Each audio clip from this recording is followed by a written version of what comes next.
Hey guys, welcome to this week's Do-It-Yourself Caregiving video. This week we're going to talk about what it's like to have the third entity move into your home. Maybe that's dementia, maybe that's Gulf War illness, maybe that's cancer, whatever it is that's moving into your house with you. The way we welcome it in really makes the difference in how we live with it, and more importantly, how we live in spite of it. So let's talk about what happens when we get a diagnosis and what that part of that journey looks like. What I've learned is that there's two different things. There's entering into the journey through acute illness and entering in from a chronic perspective. What I mean by that is, let's say you did some shoulder replacements. And so what the goal for most people after a shoulder replacement is that they heal up and they get back to some kind of normal. It's a very short period of time and there's an end in sight. The other way is to get something that is a little more chronic or a little more long-term, such as Parkinson's, such as dementia, such as sometimes cancer, right? So when we start the journey thinking that it's going to be over quickly and it isn't, we spend a lot of time trying to get back to normal. We try to find normal. We are angry that we can't find normal, that it's moved into the house and it was supposed to move out. It was supposed to leave us. Whereas if you enter into a disease process that is long-term, that's chronic, that is terminal, right? When you enter that way, you set yourself up as in the beginning as, okay, this is how our story starts, and this is the beginning of a journey. There's a different mental preparedness for it. There's a different way we grieve the losses along the way versus coming in and spending that initial period of time. And let me just tell you, that period of time can be like 5 years. There's no map, there's no timeline, there's nothing to tell you what that is. But at some point, all I can tell you is that you decide and figure out, and maybe you don't. I've supported families that have never transitioned from acute to chronic to end of life. They've never transitioned.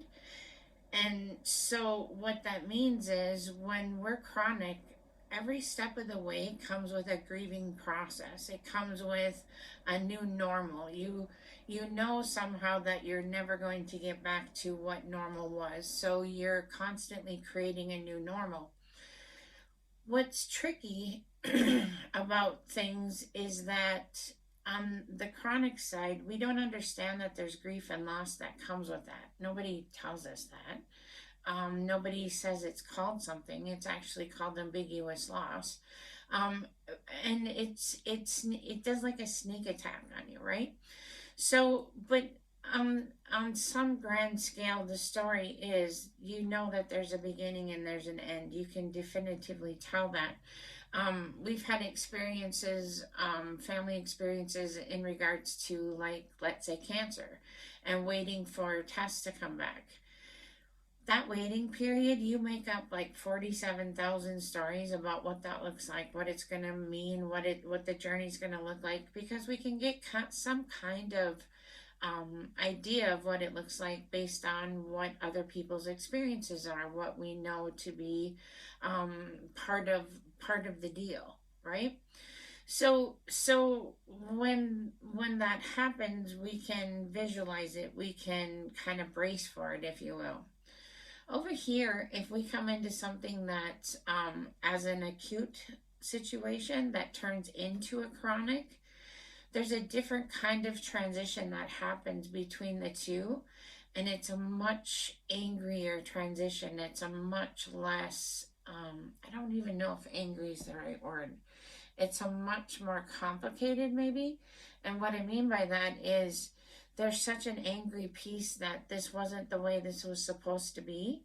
and you lied to us, you broke us, you whatever, right? Because when you're broken, you just want somebody to pay for it, right? And so it's hard because it never does go away. And so maybe through that course of 3 years, everything that happens, you're waiting for the quick fix. You're waiting for just, it's got to be so simple. It's got to be just this answer. It's just got to be this. And so you hope and hope and hope, and then the answer is not the answer that you're looking for. So it takes a different kind of process to go from, waiting for the magic answer, waiting for the magic something, to, okay, this is what it is, this is what we're living with, and this is chronic. This isn't going away.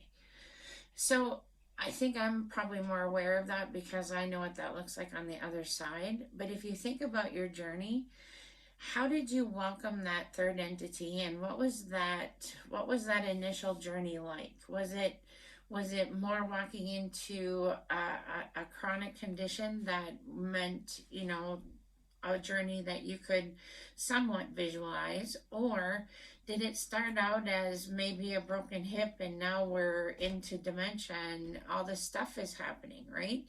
That whole thing is a ginormous transition. And so how you welcome that third entity into your home is really important.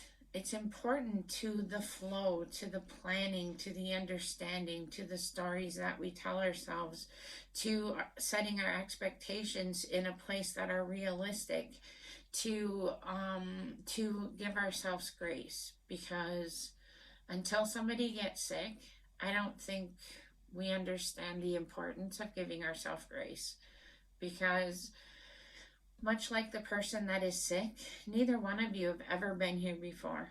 And you're just trying to figure it out. Both of you are just trying to figure it out. So it's really important that you extend that grace to each other. So how you move it into your house is really important. So I use this analogy and because it just actually happened, and I thought, wow, if this isn't how moving an illness into your house, that third entity into your house, and how you approach it, if this isn't a good analogy, I don't know what is. So we just transitioned from having a garbage can and a garbage day to recycling. Recycling that requires 2 more garbage cans on top of my regular garbage can, requires rinsing, requires thinking about everything that you throw away, requires adding another day to the garbage schedule, right? And all of a sudden, this flow you had in your kitchen with the garbage is no longer flowing. Like, where in the hell am I going to put 2 more garbage cans? How am I going to figure out what goes here? How am I going to figure out what goes there? And really, I got to, like, wash everything out. I mean, ugh. So when you have a lot on your plate already, and I know it seems very small, but it's just one more thing to do, right? It's much like bringing that third entity in your house because it's in your way. It changes every single thing. How you sleep, how you eat, how you plan, how you dream, part of it is a grieving process of what would have been, what should have been, and we'll talk about that someday again. It's called ambiguous loss. But it really changes the fundamental everything of how you maneuver your world. And so, much like the garbage recycling, we have to embrace it because it's not going anywhere. So we adjust our kitchen format, we adjust our kitchen plan so we can incorporate, and we get a system, and we get used to throwing this away and rinsing this out and doing that, right? So we incorporate a plan. It's similar to bringing an illness into your home, although on a much grander scale, because if I'm constantly fighting the garbage system, there is no more flow. Like, if I have to embrace that garbage system. I have to embrace this illness, because if we don't embrace what's happening to us, then what happens is we're living at the mercy of it, and it's in charge of us instead of we are in charge of it. We did not become Gulf War illness. Gulf War illness came to live with us. And how are we as a team going to support the third entity? Because it changes everything for us. It changes how we deal with each other, how we look at the future. I mean, it's important to understand how you bring it in, because our stories and the stories we tell ourselves about all that is utterly informs the rest of the stories that you tell yourself. If you continue to be angry at it, and let me just tell you, you should be a little angry at it. I'm not saying you shouldn't be angry at it, but if you're so angry at it that it makes you not function, then it's in control of you. You are not in control of it. It takes so much from you. Don't let it take that too, right? So my gift to you today is to help you understand that let's assess how that entity came into our world. Let's take a look at it as its own very separate thing. Like it's a guest coming to stay forever and ever, right? So how would you move something into your home? How would you move, like, I don't know, your mother-in-law into your home, right? I mean, it's clearly not the same thing, but it's going to create the same kind of disruption to every single thing, to laundry, to I have never washed so many blankets in my entire life. I'm like, oh my God. We go through so much soap because Jeff's comfort place is the bathtub, right? And the way I grew up was really being conservative, being sparing, only use as much as you need. And that's not how that rolls here. So as something as simple as the soap, if I'm already kind of hijacked by the whole situation anyway, and I'm very angry at the situation, it happens to me all the time still, right? Like, you've taken so much, don't take this too, right? And how I respond to that, and knowing that I have to process that, but then I have to just let it go in the sense that, okay, so this happened today. And I'm upset, but what am I going to do to replace it? How can I reinvent the wheel, so to speak? How can I recreate the thing that we lost? Reframing the dreams, also evaluating the dreams. Evaluating them in the sense that, let's say your dream was to go to Cancun. What about Cancun is going to make that an amazing vacation? Is it the warm air? Is it the sandy beach? Is it the company you're with?